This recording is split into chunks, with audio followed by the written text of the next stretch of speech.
Hello, everyone, and welcome to another episode of The Thing with No Name. This one's going to be special. I can just feel it, and I'm excited for everyone to hear it. Well, actually, I'm excited for everyone to watch it. That's right. Everyone thought this was going to be an audio recorded only interview. No. We've turned it up a notch here at The Thing with No Name. And for the first time in this podcast history, be it's a short history, we have 3-4 episodes? I don't even remember.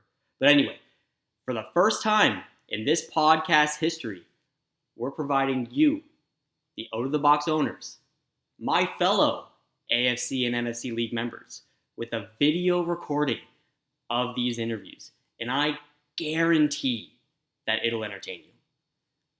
For the last week, you've submitted your questions to ask our interviewees, and I'm happy to say that we've got your answers. I may have planned this episode around my wife being out of town, knowing I'd have a rare weekend to myself, because hey, this style of content takes a lot of time to prepare, record, and edit, so I wouldn't have been able to do it if it wasn't for the free weekend. But it's always nice to switch it up. So I hope you all enjoy. I know how precious all of your time is, though. So this interviews, will be broken up into 2 parts. So keep an eye out for that second post coming out soon. And as always, let me know what you think about this episode. Let me know what you like. Let me know what you don't like. Any kind of league-wide engagement is great. Even if it's you telling me the content sucks, I don't care. Seeing league-wide engagement on this podcast helps to ensure that I have the drive to keep going with this style of content for you. I want clicks. I want comments. I want emojis that make no sense being added at the bottom of this post. Bring it all. But without further ado, let's get to the interview.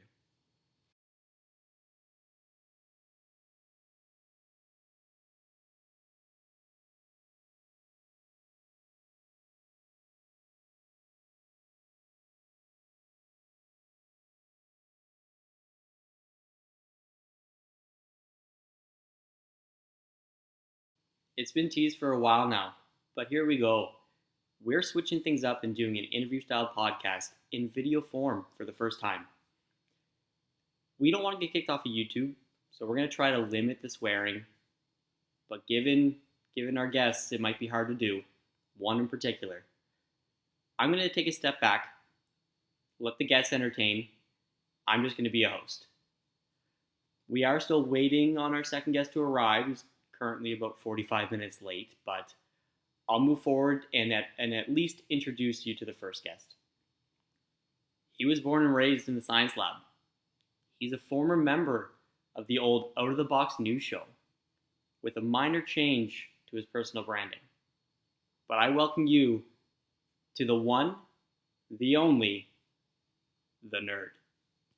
Thanks, Danny. I'm happy to be here. My entire weekend is spent watching and analyzing the 2 Out of the Box leagues. So I'm very much looking forward to hearing what questions you and the rest of the leagues had for me. It's great to have you, nerd. All right, we can't keep on waiting for our second guest. We'll introduce him when he finally enters the room, but let's at least get started with a lighthearted, fun question sent our way by Jonathan. Nerd, which is better, disc golf or cornhole?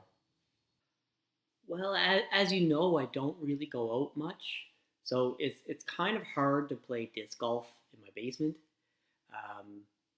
There's also not nearly as much of a correlation between athleticism and being good at cornhole as there would be probably with disc golf, so I would give the edge to cornhole.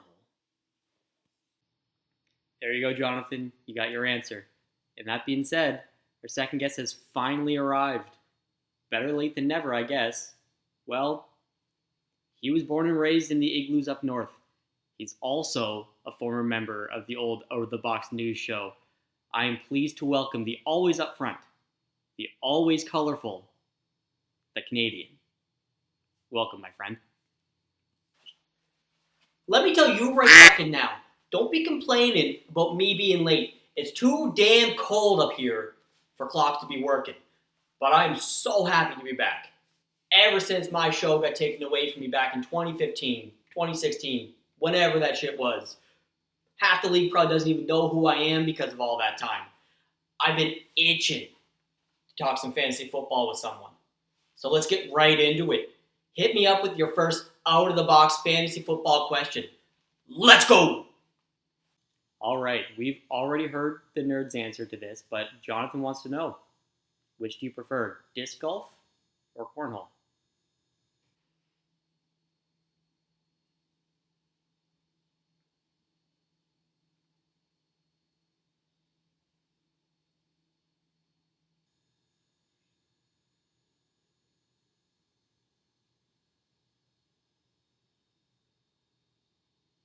Canadian, do you have an answer? I've waited 7 years to talk fantasy football. And you start off this fucking interview asking me about disc golf and cornhole? Jonathan, I ought to smack you in the face with a disc and kick you right in the cornhole for asking that question. What is this? All right, I guess we should have expected that. They say the Canadians are apologetically nice, but definitely not this Canadian. Moving on though, Travis is wondering what your thoughts are on the new rules to determine the first overall pick. I'd love to hear your guys' answers for this. For reference though, he's talking about the consolation bracket results, helping to determine the non-playoff picks for the rookie draft. I like it. It makes it way more interesting at the bottom of the pool. If you happen to end up in the bottom four overall after the season's complete without even trying, then odds are your team won't be good enough to do well in the consolation bracket too. You technically can't tank in this league without getting punished, so you have to be very strategic and forward thinking with your roster moves and trades to fall into the bottom of the regular season standings, but to still do well enough in the playoffs to earn the right to have that first overall pick. You could argue it's just as hard to win the number one overall pick now as it is to win the league. All right, Canadian, what do you think? It's great. Now all the teams with a bunch of pigeon players in the league have something to keep them entertained all season while the top dogs battle it out for the fantasy football Stanley Cup. Finally, an actual question to answer. Honestly, it's very interesting points by both of you. This is the first year we're seeing this change, so it'll be interesting to see how it goes. And speaking of the draft, William, he's wondering if the rookie draft should have 3 rounds instead of just the 2 that we currently have. Canadian? Hell no! Out of the Box is made up of 2 16-team leagues, so we already have 32 rookies picked in the first 2 rounds of the rookie draft. What are we doing here? 32 rookies. You want 16 more? No. If we have a 3rd round for the rookie draft, how much are we going to have those 3rd round contracts be? Huh? This idea just gives Commish Paul even more ammo to try to increase the contract price of that 1st round pick. Do you want to pay 100 loonies for the 1st overall pick? William? Bill? Will? Whatever the fuck your name is? Because that's what Commish Paul will be wanting to do if we keep adding more rounds. Next question.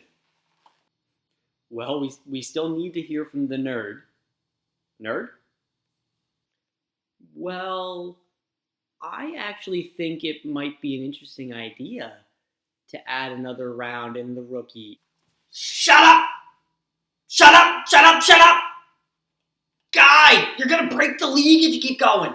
I said next question. Okay. Well, William also wants to hear your opinions on regular season success. Should there be a bigger advantage in the playoffs?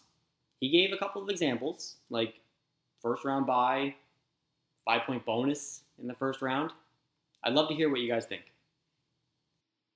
It's a great question, and hopefully I'll actually be allowed to answer this time.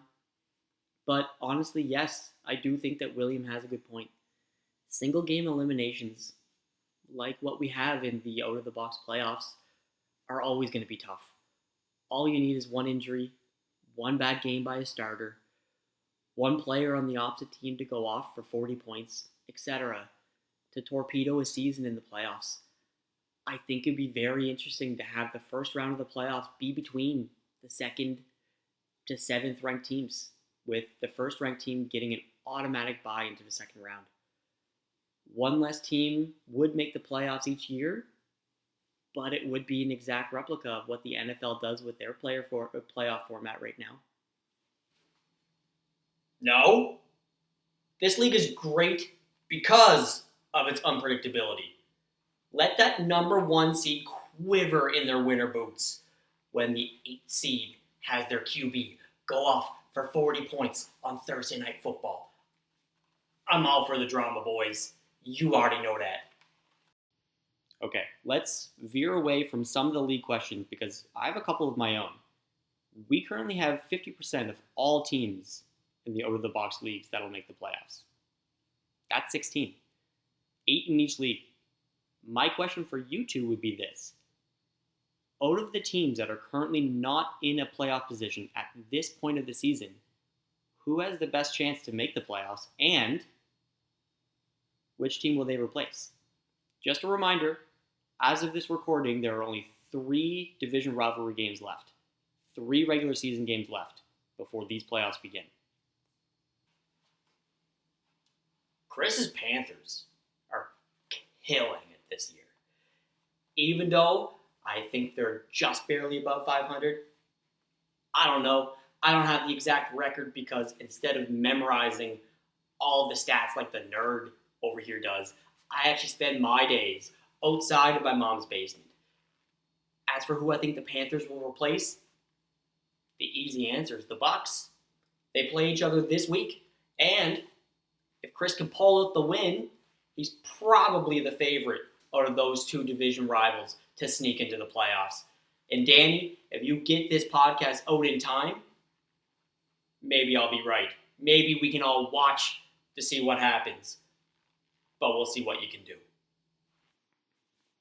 Okay. Canadian, you finally gave an educated answer and you made yourself sound reputable, but you just couldn't help yourself and you had to be a jerk by insulting me. This is not my mom's basement. It's a basement apartment that just happens to be in my mom's house, but there's a difference. Danny, to answer your question for the AFC League, the easy answer is the Jets, who are currently in 10th. But there are a lot of teams in it. 5th place and 14th place are only separated by 2 games. And as of this recording, there are still 3 important games remaining. So keep a close eye on these final few games because I have a feeling there's going to be a lot of movement that's going to occur. All right, well, with that being said, I have another question for you two. Who is a dark horse title contender this year? And I'll actually start first. I think you have to watch out for Michael's Chargers. They came close to winning it all last year. I don't mean just the AFC. I mean everything. They're a team that's scary if they make it into the playoffs. They have top guys at every position, and they have depth. Jonathan Taylor, Kenneth Walker, Mark Andrews, Mahomes, Waddle, the list goes on. The Chargers are not a team that you want to see in the playoffs. And currently, right now, as it stands, I'm the number 1 seed with the Browns. I don't want to see the Chargers at number 8. Not in the first round. It depends on how you define dark horse. But I think David and the Cowboys, I think they have a good shot to upset some teams and go all the way. All you need is some mediocre performances by your wide receivers and your running backs when you have the upside of Josh Allen and Travis Kelce to lead the way. David has also been here before, and he's proven he doesn't break under the pressure. Danny, no one's here for your thoughts and opinions. If people wanted to hear your voice some more, they could just listen to you shouting into a shitty microphone in all of your other episodes of this show. Let the experts speak? Primarily this stud of a guy. The answer is clearly the Lions. Zach has put together a team like no other. He's got Austin Eckler. He's got Mike Evans. He's got Mark Andrews, Aaron Jones, Derek Carr, Playoff Lenny, and a lot more. If you know what's best for you, you'll watch out for the Lions, guy. Hand up. You're right. I'm sorry. I will leave the entertainment up to you guys. But we are going to pause the interview for one quick second so we can wrap up part 1 of this episode. Thank you to the Canadian. Thank you to the nerd. I hope everyone enjoyed part 1 of this episode of The Thing with No Name. But keep an eye out for part 2. It may come a little bit sooner than you think. But for now, everyone, thank you for watching The Thing with No Name.